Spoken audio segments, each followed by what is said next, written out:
शिव शक्ति की जर्नी में आप सभी का स्वागत करती हूँ। आप सभी को मेरा प्रणाम। ट्विन फ्लेम जर्नी को लेकर सभी का अलग अलग थिंकिंग है।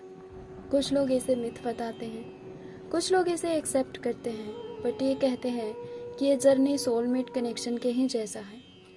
इसमें लव की एनर्जी अधिक होता है। कुछ लोग कहते हैं कि ये ट्रू लव की जर्नी है। बट अगर हम सबकी बातों का निष्कर्ष निकालते हैं तो यही समझ आता है कि सभी इस जर्नी को लव से कनेक्ट करते हैं। इट्स ट्रू कि इस जर्नी में अनकंडीशनल लव फील होता है, बट ये जर्नी इसके विपरीत है, अपोजिट है।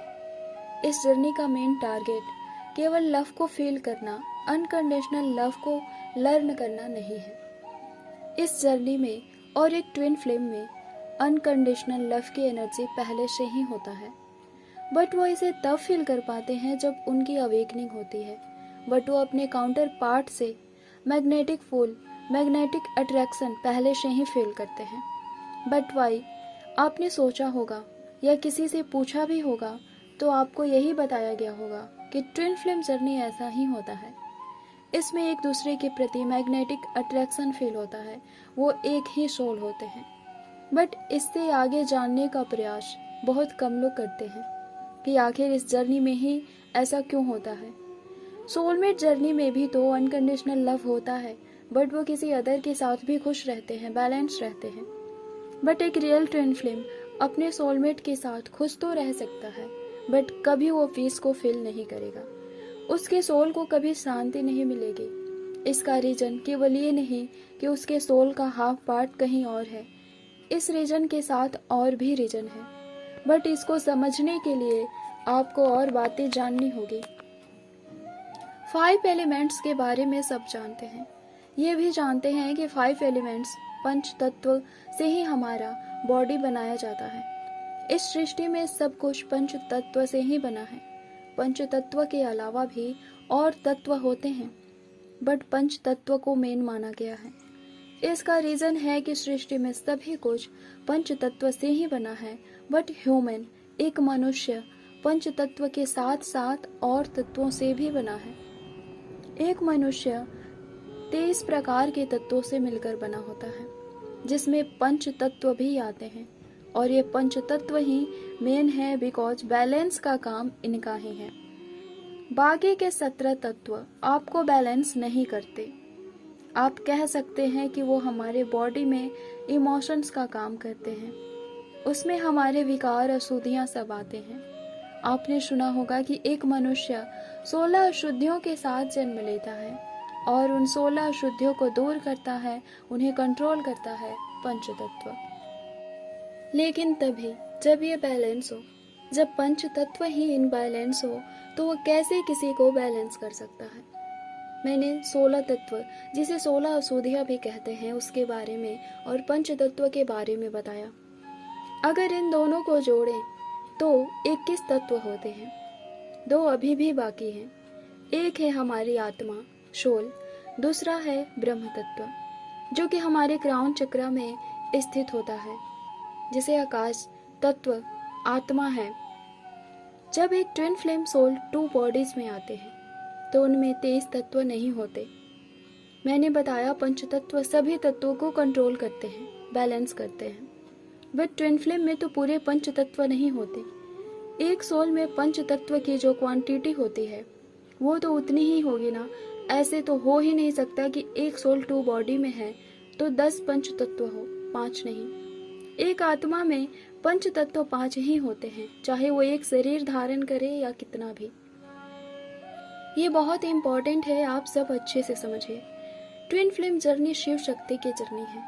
शिव शक्ति आधे आधे तत्वों को धारण करते हैं। शिव जो हैं वो अग्नि और वायु तत्व को धारण करते हैं। शक्ति पृथ्वी और जल तत्व को धारण करती है। आकाश तत्व दोनों में बराबर मात्रा में है। चेतना है, यानी आकाश तत्व दोनों में है। यही फॉर्मूला डीएम और डीएफ के साथ भी होता है। डीएम अग्नि और वायु तत्व के बने होते हैं, डीएफ पृथ्वी और जल तत्व की बनी होती है, और आकाश तत्व दोनों में होता है बराबर बराबर मात्रा में, बिकॉज वो सोल है। डीएम इसीलिए थोड़ा एग्रेसिव होते हैं, डीएफ इमोशनल होती है। डीएम अग्नि है तो डीएफ जल, डीएम वायु है तो डीएफ धरती। कैसे हो बैलेंस क्रिएट? जब दोनों में पंच तत्व समान क्वांटिटी में होगा तभी तो होगा, और ये तभी होगा जब उनके चक्रा एक्टिवेट होंगे। यही माध्यम होता है एक दूसरे की एनर्जी को रिसीव करने का। अब जितना चक्र एक्टिवेट होगा उतने चक्रों से एनर्जी रिसीव होगा। इसीलिए डीएफ का लोअर चक्रा ब्लॉक्ड होता है और डीएम का अपर चक्रा। लोअर चक्रा में डीएफ का रूट और सैक्रल ये दोनों ब्लॉक्ड होता है ज्यादातर। ये दोनों चक्रा डीएफ की एनर्जी के हैं। रूट चक्रा अर्थ एलिमेंट का है और सैक्रल चक्रा वाटर एलिमेंट का। डीएम में अग्नि और वायु होता है तो इसीलिए डीएम का सोलर प्लेक्सस और हार्ट चक्रा ब्लॉक्ड होता है।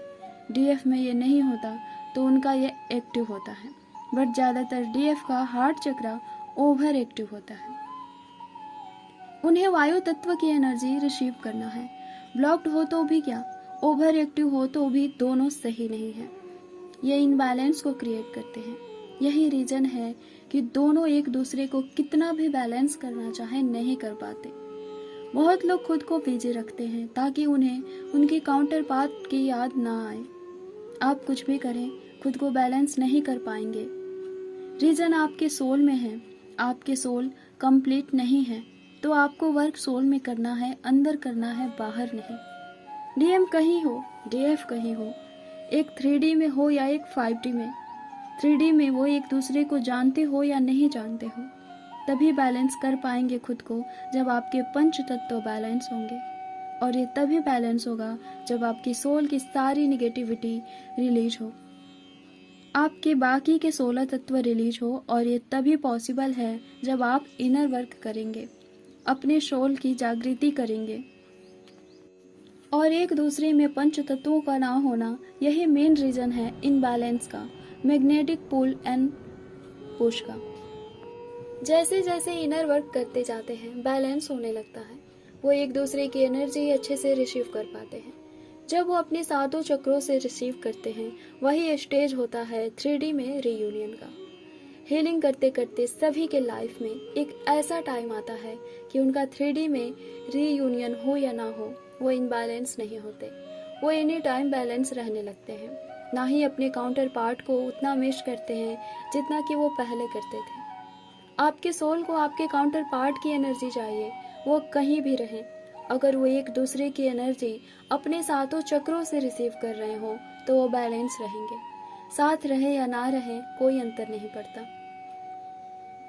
धन्यवाद। ओम नमः शिवाय। ओम शांति।